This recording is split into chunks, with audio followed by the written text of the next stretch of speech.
नमस्कार छात्रों, कैसे हैं आप सब। स्वागत है आपका अपना YouTube channel NCERT grammar and GK पर। देखिए, परीक्षा नज़दीक है और हम अपने इस YouTube चैनल के माध्यम से 9वीं से 12वीं क्लास तक जो भी ग्रामर के जो प्रश्न हैं, संस्कृत के महत्वपूर्ण प्रश्न जो बार बार पूछे जाते हैं, उनका हम रिवीजन करेंगे। विशेषकर से बोर्ड परीक्षाएं 10वीं और 12वीं के लिए बहुत ही महत्वपूर्ण प्रश्न है ये। तो इन प्रश्नों का आप बार बार रिवीजन करें। और मैं ये कहता हूं कि इनसे बाहर प्रश्न कभी पूछे नहीं जाते हैं, और इन प्रश्नों को आप जितनी बार रिवीजन करें आपके लिए बहुत ही बेस्ट रहेगा। तो चलते हैं प्रश्न की ओर। पहला प्रश्न है कि गचन इति पदे क प्रत्ययः अस्ति। क्या बताना है आपको? आपको बताना है कि गचन में प्रत्यय कौन सा है। तुमुल, क्षत्रिय प्रत्यय, सानच प्रत्यय या कत प्रत्यय। तो गचन में कौन सा प्रत्यय होगा? इसका उत्तर होगा आपका ब, क्षत्रिय प्रत्यय। क्या होगा? क्षत्रिय प्रत्यय। गचन, पठन, इस प्रकार से आपको अन दिख जाए तो आपको क्षत्रिय प्रत्यय ध्यान रखना है। देखिए, मैं आपको इस प्रकार से बताता हूं कि आपको प्रश्न जब भी एग्जाम में पूछा जाए तो उसे पहचानना किस प्रकार से है। आपको इसकी व्याख्या नहीं करनी है, केवल पहचानना है कि इसका उत्तर क्या होगा। तो केवल यही ध्यान रख लेना आप कि अन्न लगता है, अन्न आपको दिखे तो आपको क्षत्रिय प्रत्यय बताना है इसको उसमें। अगला प्रश्न है पठनीय इतस्मिन् पदे प्रत्यय अस्ति। प्रत्यय के विशेषकर 4-5 प्रश्न पूछे जाते हैं। प्रत्यय का विशेषकर आप ध्यान रखें, इनका विशेषकर इनको एक बार पढ़ के जरूर जाए आप एग्जाम में। तो पठनीय इतस्मिन् पदे प्रत्यय अस्ति। स्व प्रत्यय, कत प्रत्यय, क्षत्रिय प्रत्यय, अन्य प्रत्यय, सभी को आना चाहिए। प्रश्न को समझना है, क्या होगा? इसका उत्तर हो जाएगा ब, अन्य प्रत्यय।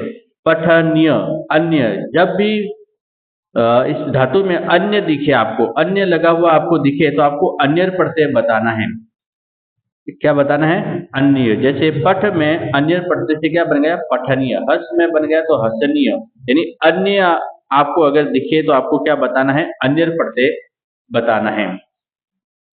और एक विशेषकर से मैं छात्रों को ये कहना चाहता हूं कि आप जो भी ये जो प्रश्न आते हैं तो उन प्रश्नों को आप अधिकतर क्या करते हैं कि जैसे ये जैसे कर लिया, जैसे ब कर लिया, मन से बिना प्रश्न पढ़े ही उसमें लिख लेते हैं कि ये हो जाएगा, ये हो जाएगा। सभी में द कर ले तो 4 राइट हो जाएंगे, 2 राइट हो जाएंगे। तो ऐसा कुछ भी नहीं करना है।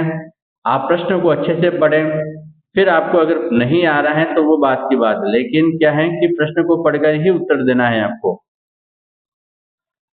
तीसरा प्रश्न है विहाय इतस्मिन् पदे प्रत्यय अस्ति।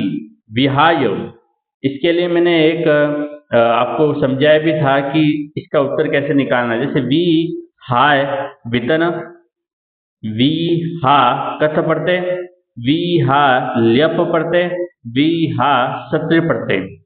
तो इसमें आपको बताना है प्रत्यय कौन सा है। देखिए, प्रत्यय कौन सा है प्रश्न ये पूछा गया है, और आपको मैंने ये बताया कि जब किसी धातु के आगे उपसर्ग अगर दिखे आपको, अगर आपको उपसर्ग दिखे तो आपको सीधा ल्यप प्रत्यय बताना है। क्या बताना है? ल्यप प्रत्यय। देखिए, ल्यप प्रत्यय किसी में नहीं है, हा धातु है और वी यहाँ पर क्या है? उपसर्ग है। तो इसका उत्तर आपका हो जाएगा स। विहाय में कौन सा प्रत्यय है? ल्यप प्रत्यय है। और इसका जो धातु के रूप इस प्रकार से बनता है कि वी उपसर्ग, हा धातु और ल्यप प्रत्यय। तो देखिए, सभी में उपसर्ग बता रखा है, तो इससे भी आप प्रश्न का हल कर सकते थे। चलते हैं अगला प्रश्न। हन धातु कत प्रत्यय संयोज्य रूप भवति। प्रश्न इस प्रकार से भी पूछा जाता है कि धातु में आपको प्रत्यय जोड़कर रूप बनाना है। तो क्या बनेगा? हंत, हत, हंत, हमत। तो इसका उत्तर आपका क्या होगा? हन प्रत्यय में कत प्रत्यय जोड़ने से बनता है हत। क्या होता है? हत। कत प्रत्यय, जैसे मैंने कहा था कि पठ, पठ में कत प्रत्यय जुड़ा तो क्या बन जाता है? पठित। यानी आप थोड़ा सा ये भी देख लेना, त और पीछे विसर्ग लगा हुआ हो। तो हन प्रत्यय में कथ प्रत्यय से क्या रूप बन गया? हत, हतः।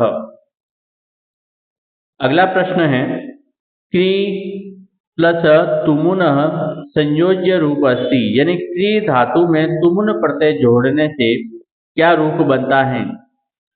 क्रेतुम, कर्तुम, कृतुम, कृतुम। क्या रूप बनता है? क्री धातु में तुमुन प्रत्यय बनने से बनता है आपका कर्तुम। क्या बनता है? कर्तुम बनता है। तो इस प्रकार से प्रश्न ये भी पूछा जा सकता है कि कर्तुम में कौन सा प्रत्यय है, तो आपको बताना है तुमुन प्रत्यय, यानी तुम अगर दिख जाए आपको तो आपको बताना है तुमुन प्रत्यय। अगला प्रश्न है गंतुम इतस्मिन् पदे प्रत्यय अस्ति। गंतुम में कौन सा प्रत्यय है? अभी हमने देखा तुम है, तो क्या हो गया? तुमुन प्रत्यय। क्या हो गया? तुमुन प्रत्यय। गंतुम में कौन सा प्रत्यय होगा? तुमुन प्रत्यय होगा। सेव धातु सानच प्रत्यय संयोज्य रूप अस्ति, यानी सेव धातु में सानच प्रत्यय जोड़ने से क्या रूप बनता है? सेवायमान, सेवा, सेवायमान या सेवमान। सानच प्रत्यय, सानच प्रत्यय से बनता है सेवमान। क्या बनता है? सेवमान।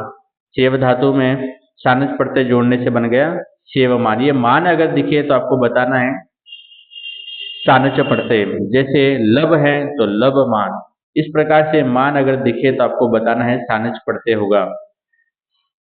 वर्तमान काल के प्रत्यय हैं ये क्षत्रिय और सानच प्रत्यय, और कत और कत्वतु भूतकाल में प्रयोग होता है। भू धातु कथ प्रत्यय संयोज्य रूप भवति, यानी भू धातु में कथ प्रत्यय जोड़ने से रूप बनता है भूत्वा, भूत, भूयः, भूति। क्या रूप बनता है? सिंपल सा है। इसी प्रकार से जैसे हमने आगे पढ़ा, भू धातु में कथ प्रत्यय बनने से क्या बन जाता है? भूतः। क्या बन गया? भूतः। ठीक है ना।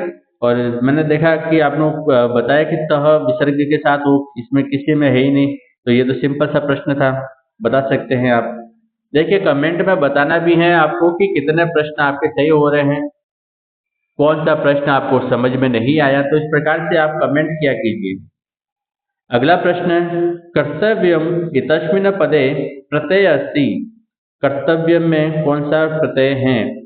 सानच, क्षत्रि, मतुम या तव्यथ प्रत्यय।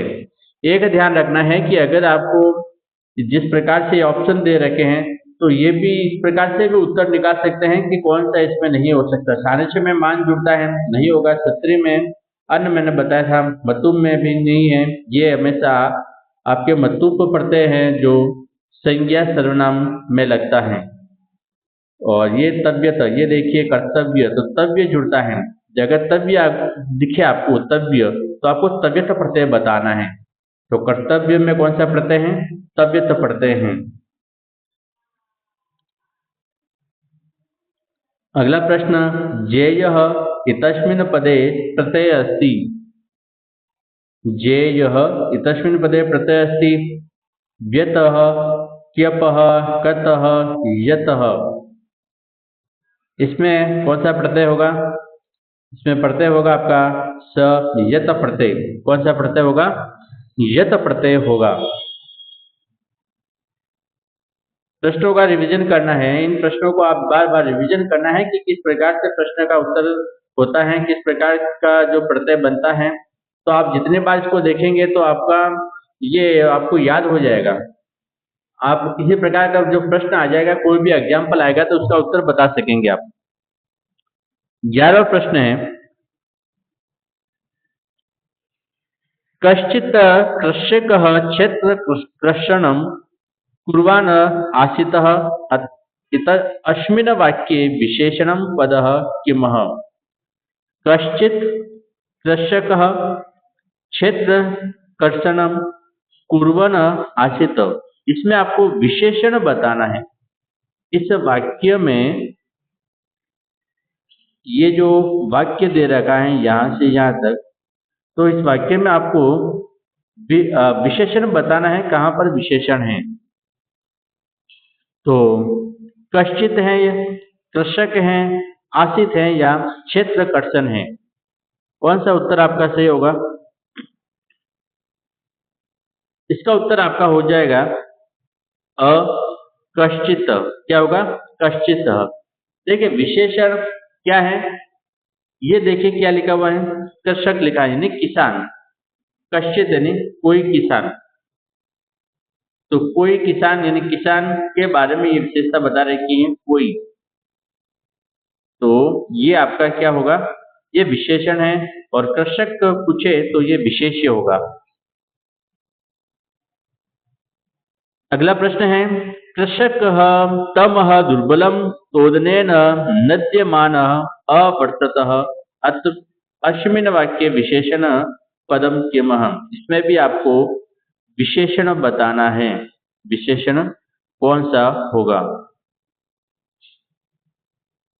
तो इसका कृषक दुर्बलम वृषभ तोदनेन विशेषण बताना है, तो विशेषता बताना है। तो इसमें देखिए विशेषता सिंपल सा दुर्बल होगा, दुर्बल कमजोर, ये इसकी विशेषता हो गई।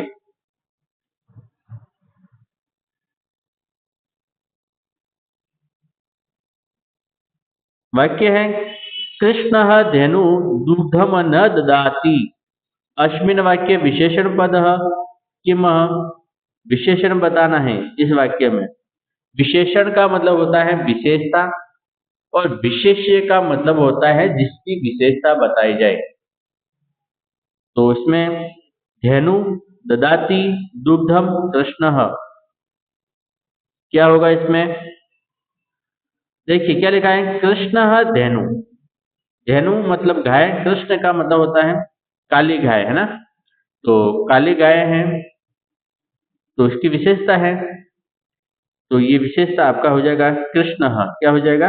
कृष्ण। और ये देखिए पीछे वाला तो क्रिया होती है, इसको तो बताना नहीं है। ये धेनु ये कर्ता होते हैं, ये कर्म है। तो कृष्ण आपका क्या हो जाएगा? विशेषण यानी धेनु। धेनु के आगे आपको क्या दिखा? कृष्ण।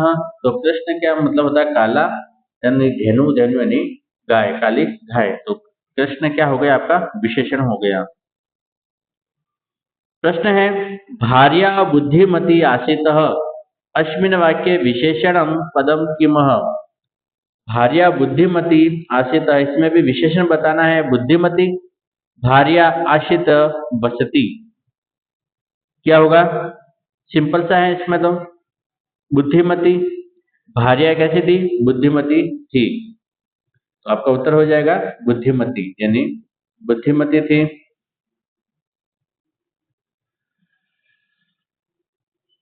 भार्या पत्नी कैसी थी? बुद्धिमती। तो ये प्रश्न देखिए इस प्रकार के प्रश्न पूछे जाते हैं, विशेषण का विशेष्य का वाक्य में से आपको ढूंढना पड़ता है इसमें।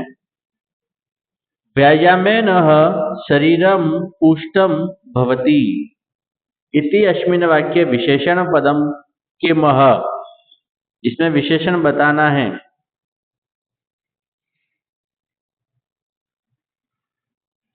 कि व्यायाम से शरीर पुष्ट होता है। शरीर पुष्ट कलह को अपि न, क्या होगा इसमें? जैसे इसमें ये विशेषण पूछ रहा है और विशेषण इसमें कोई नहीं है। व्यायाम से शरीर पुष्ट होता है, तो इसमें विशेषता विशेषण नहीं है, ये हो जाएगा इसमें को अपि न, यानी कोई भी नहीं। 16 प्रश्न है, हरिश्चंद्र राज्य सत्यवादी आसीतः इतस्मिन् वाक्ये विशेष्य पद किमः। विशेष्य पद बताना है आपको। तो हरिश्चंद्र राज्य सत्यवादी आसीतः, तो इसमें विशेष्य देखो सत्यवादी थे कौन? राजा हरिश्चंद्र। तो राज्यम हरिश्चंद्र सत्यवादी आसीतः। तो देखिए सत्यवादी, सत्यवादी लिखा हुआ है, आगे क्या लिखा हुआ है? राज्य यानी राजा, सत्यवादी। तो यहाँ राजा आपका क्या हो जाएगा? विशेष्य। है, सत्यवादी कौन है? राजा। अगला प्रश्न है सन्यासी गृह त्यागी भवति। सन्यासी गृह त्यागी भवति इतस्मिन् वाक्ये विशेष्य पदः किमः। गृह त्यागी भवति सन्यासी या कोऽपि न। सन्यासी गृह त्यागी भवति, सन्यासी कैसा होता है, गृह त्यागी होता है। ये विशेषता हो गई और विशेषता किसकी है, सन्यासी की। तो उत्तर आपका हो जाएगा सन्यासी। सन्यासी आपका क्या है, विशेष्य है और गृह त्यागी आपका विशेषण होगा। राजसिंह पार्श्वे बुद्धिमान मंत्री आसीतः वाक्ये विशेष्य पद अस्ति। राजसिंह मंत्री बुद्धिमान पार्श्वे, तो देखिए इसमें विशेष्य बताना है, विशेष्य। तो विशेष्य देखिए बुद्धिमान मंत्री, बुद्धिमान तो आपका हो गया विशेषण और बुद्धिमान कौन है, मंत्री है। तो मंत्री आप इसमें क्या हो जाएगा, विशेष्य होगा। यानी विशेषता किसकी बता रहे हैं, बुद्धिमान किसकी विशेषता है, मंत्री की है। तो मंत्री आपका विशेष्य होगा और बुद्धिमान क्या है, विशेषता, विशेषण। तो विशेष्य पूछा तो उत्तर आपका हो जाएगा मंत्री।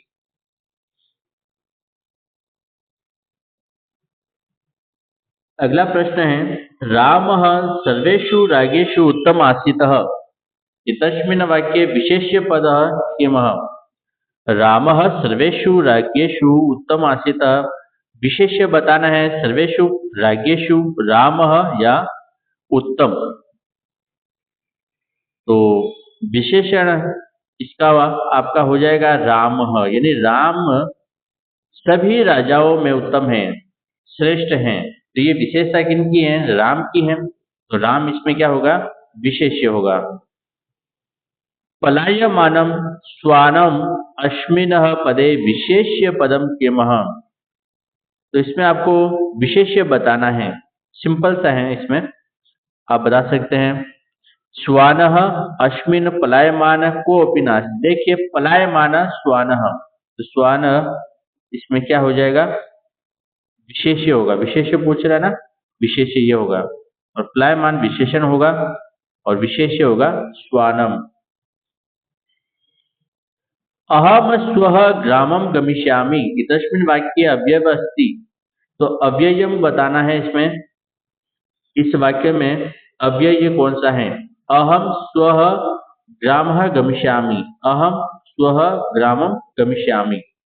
तो इसमें आपका विशेषण सॉरी अव्यय है स्वः, यानी आने वाला, कल। अहम यानी मैं, स्वः यानी कल, गांव जाऊंगा, मैं कल गांव जाऊंगा।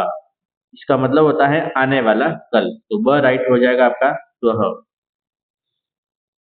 अहम करता है, ये देखिए ग्रामम क्या है, कर्म हो गया और ये क्रिया हो गई। अव्यय जो मैंने एक वीडियो में आपको बताया, बहुत सारे अव्यय बहुत सारे होते हैं, वैसे मोस्ट जो मैंने आपको बताए थे, इस प्रकार के जो अव्यय हैं उनको ध्यान रखना है। अव्यय के भी प्रश्न पूछे जाते हैं, 2-3 प्रश्न पूछे जाते हैं इसमें भी। सदाचार एव परमो धर्मः इतस्मिन् वाक्ये अव्ययम अस्ति। तो अव्यय कौन सा है इसमें, सदाचार एव परमो धर्म। सिंपल सा है, इसमें उत्तर हो जाएगा आपका एव। एव क्या है, एव का मतलब हिंदी अर्थ होता है ही, एव का मतलब होता है ही और ये आपका अव्यय है। रामस्य इतस्य पदे वचनम अस्ति। रामस्य में कौन सा वचन है, रामस्य में वचन बताना है, एक वचन, द्विवचन, बहुवचन, अन्य वचन। तो रामस्य में वचन होगा एक वचन, क्या होगा, एक वचन। और विभक्ति कौन सी है, षष्ठी विभक्ति। षष्ठी विभक्ति एक वचन है रामस्य। लतायामः पदे का विभक्ति अस्ति। लतायाम में कौन सी विभक्ति है, लतायाम में कौन सी विभक्ति होगी, लतायाम में प्रथमा, द्वितीय, तृतीय या सॉरी चतुर्थी या सप्तमी। तो लतायाम में आपकी सप्तमी विभक्ति होगी और एक वचन है, एक वचन सप्तमी विभक्ति। शब्द रूप याद कर लेना छात्रों, एग्जाम में पूछे जाते हैं प्रश्न, और शब्द रूप वैसे बहुत ही महत्वपूर्ण है। नद्याम पदे वचनम अस्ति। नद्याम में कौन सा वचन है, नद्यां में एक वचन है। और अंतिम प्रश्न है रमा इतस्य पदे का विभक्ति अस्ति। तो रमा में कौन सी विभक्ति है? प्रथमा विभक्ति है। रमा रमे रमः, तो इसका उत्तर आपका हो जाएगा प्रथमा विभक्ति एक वचन। और आज हमने इन 26 प्रश्नों को देखा है। बहुत ही महत्वपूर्ण प्रश्न है। मैं आपको बार बार कहता हूं कि प्रश्न इनसे कोई बाहर नहीं पूछे जाते हैं। आप इन प्रश्नों का रिवीजन करें और मैं आशा करता हूं कि आपकी तैयारी अच्छी चलती होगी और आप अच्छे अंकों के साथ उत्तीर्ण हुए। आज के लिए बस इतना ही। जय हिंद, जय भारत।